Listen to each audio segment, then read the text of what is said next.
Right. We begin to meditate by adjusting the postures, make it more comfortable.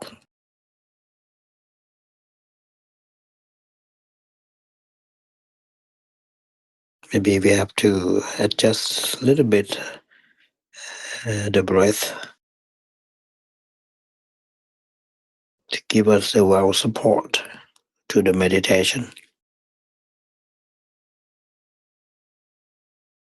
When we meditate, we actually creating an island of ourselves in the middle of a large, fast flowing river, really, really fast flowing. And the island is our refuge. Remember, the Buddha said when you develop the establishing for the mindfulness, you are making yourself your island.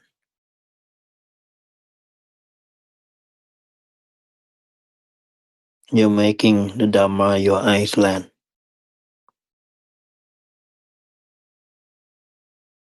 It is your way station to get across the river. Your safe place in the meantime before you reach the other side.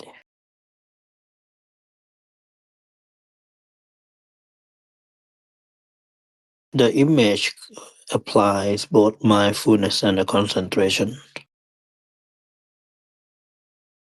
I think the Buddha does not make a clear distinction between mindfulness practice and the concentration practice. In fact, the establishing of the mindfulness are the themes of the right concentration. You stay with the body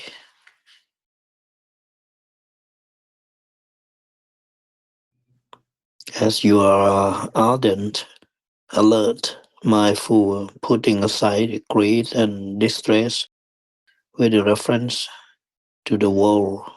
The mind gets more and more absorbed in the body to the point where mindfulness, alertness, and ardency shade into jhana or right concentration.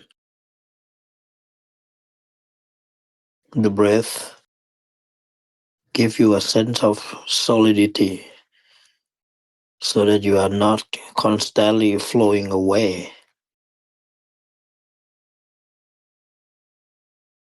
because that is the main warning in the image of the river. It flows, carries you away to danger, whirlpools, rapids, and underwater predators.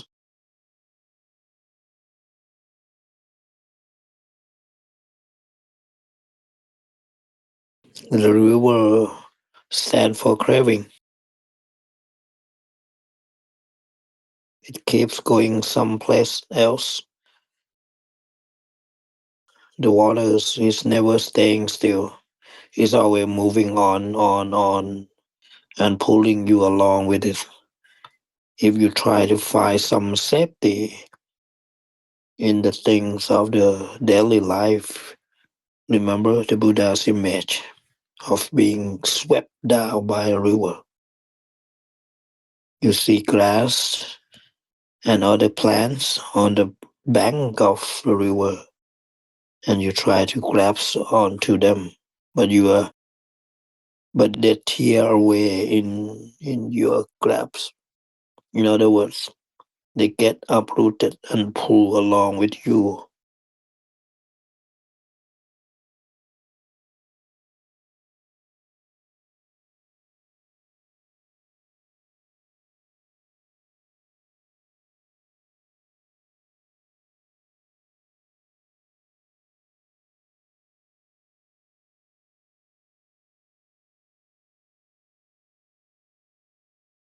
As the Buddha said, craving is what make it happen, make things happen,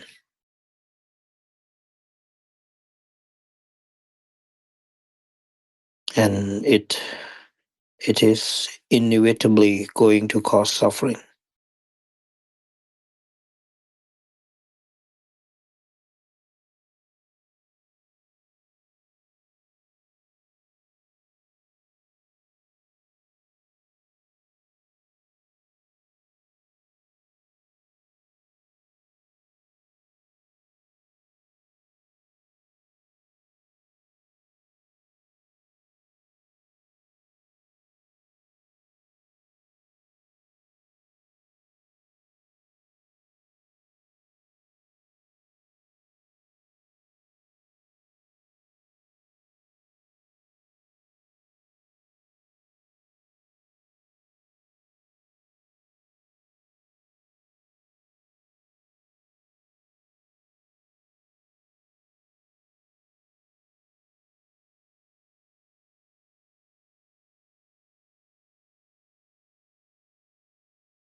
It is very good to think about how the Buddha defined the cause of the suffering. He said it is a craving that leads to a further becoming. Bhava, becoming, means a sense of identity in particular world of experience. Both the identity and the world are based on desire, a little kernel of a desire around which we create a sense of who we are and of the world that's relevant to that desire.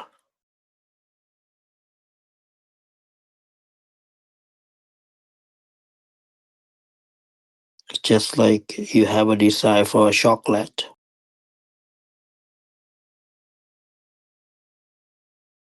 there is a world that relevant to that desire for a chocolate, and there are the world that are not relevant.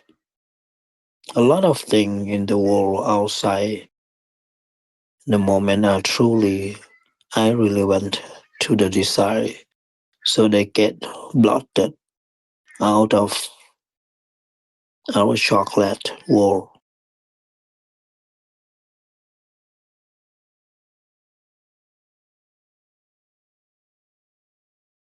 Our sense of as a person who's going to enjoy the chocolate, and the sense of us as a person who going to be able to get the chocolate and eat it, and all other aspects of us that are relevant to that.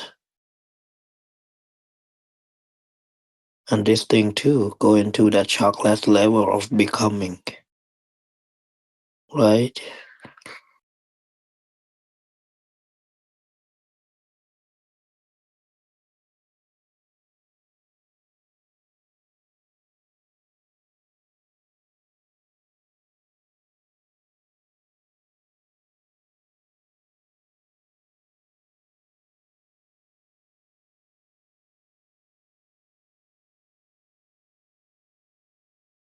Yeah, three kinds of craving that leads to becoming. Yeah, first, there's craving for a sensuality. That is nothing but our fascination with thinking about sensual pleasures. You notice the problem is not so much the sensual objects, it is our fascination with thinking. This is a sensual pleasure I like, and I will like it like this, or maybe like that, and we can fantasize about these things and create all kinds of stories around them as we keep tweaking them in ever new ways. That fascination leads to suffering because it's always accompanied by a hunger to get sensual pleasures. They don't just come your way on their own.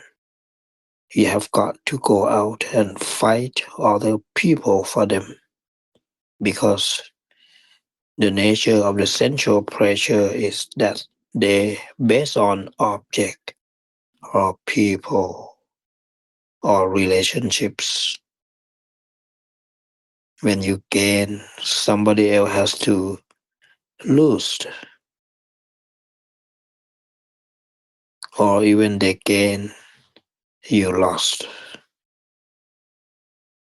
So there are constant struggle, constant conflict, and the mind gets weaker and weaker as it decides that it cannot survive without having this pressure or that pressure.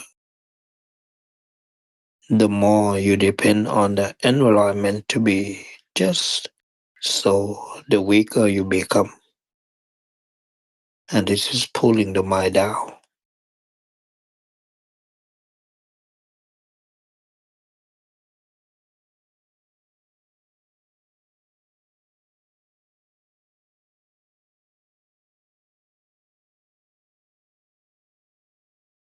Another kind of craving is craving for becoming itself. We like to take on certain identities. There is a self-image we enjoy of being this particular person who master this skill in gaining what he or she wants.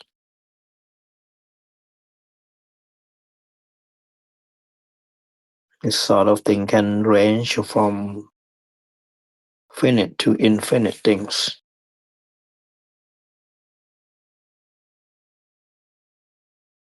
that is going to lead to the kind of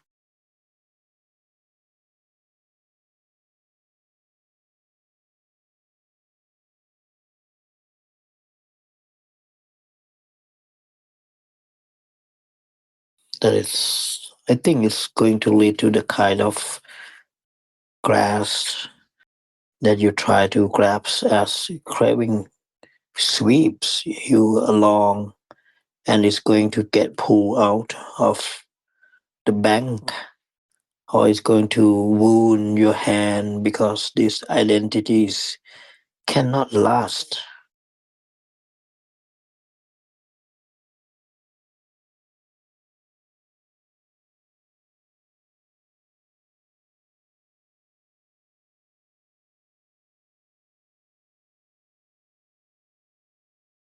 The last kind of craving is craving for not becoming. That's that is really paradoxical one. You would think that the craving for no becoming would be something that would put an end to becoming. But actually, to put an end to becoming directly, you have to take on an identity as the destroyer of becoming. That becomes your new identity with a new becoming around it. You seem to be trapped.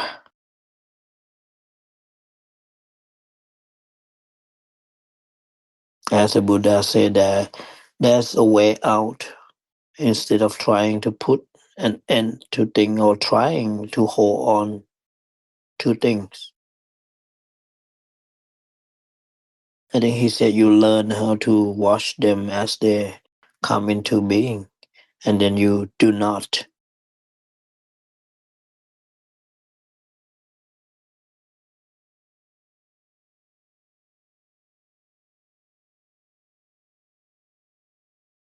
And to do this, you have to put the mind into a state of concentration, like we are doing now. This is your island in the river. It is a state of becoming, and you are inhabiting the body from within. There is a desire to get the mind settled down, and it is strategic. As you master this type of becoming, seeing the stages of involved in getting the mind to focus on one object and keep in there, you come to the greater and greater understanding of all process around becoming.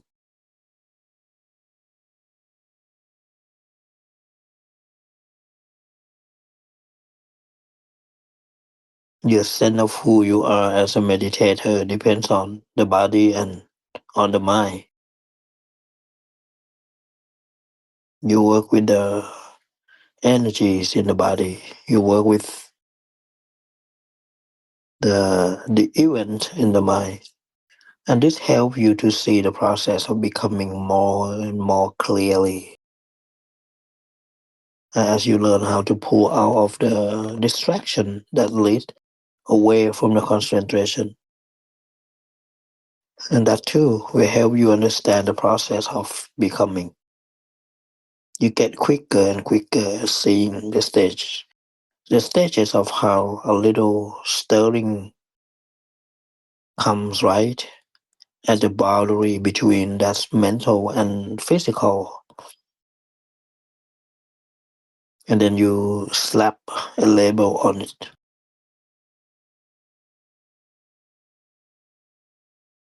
You can now ask yourself what kind of craving was behind the label I pressed on this.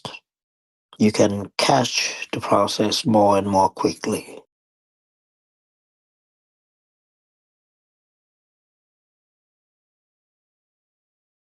So as you come to the meditate, you are beginning to develop an island.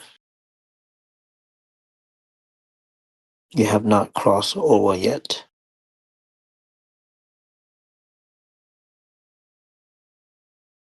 but at least you have got a relatively safe place, an island, something you can hold on that's not going to pull out of your grasp or to cut into your hand. You have got a place where you can stop and breathe, to take a stock of things, because this is an important part of the meditation. It puts you in a position where you can step back from your craving and regard them with the less interest and less hunger, less of compulsion to go along with them. You have got something else to hold on to that's firmer and safer. So I would like you to make use of this. Try to develop the island, because this is the only way to safety.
Okay, let's spreading our loving kindness, peacefulness to all being, to all directions, unlimitedly, wishing them all wealthy, wishing them all healthy, prosperity, wishing them be out of danger, wishing them free from the suffering.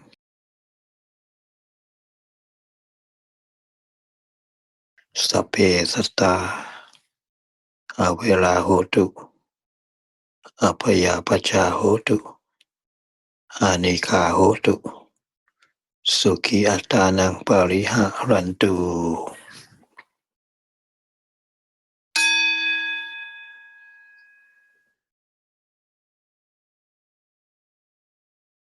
Right, thank you very much for joining this class.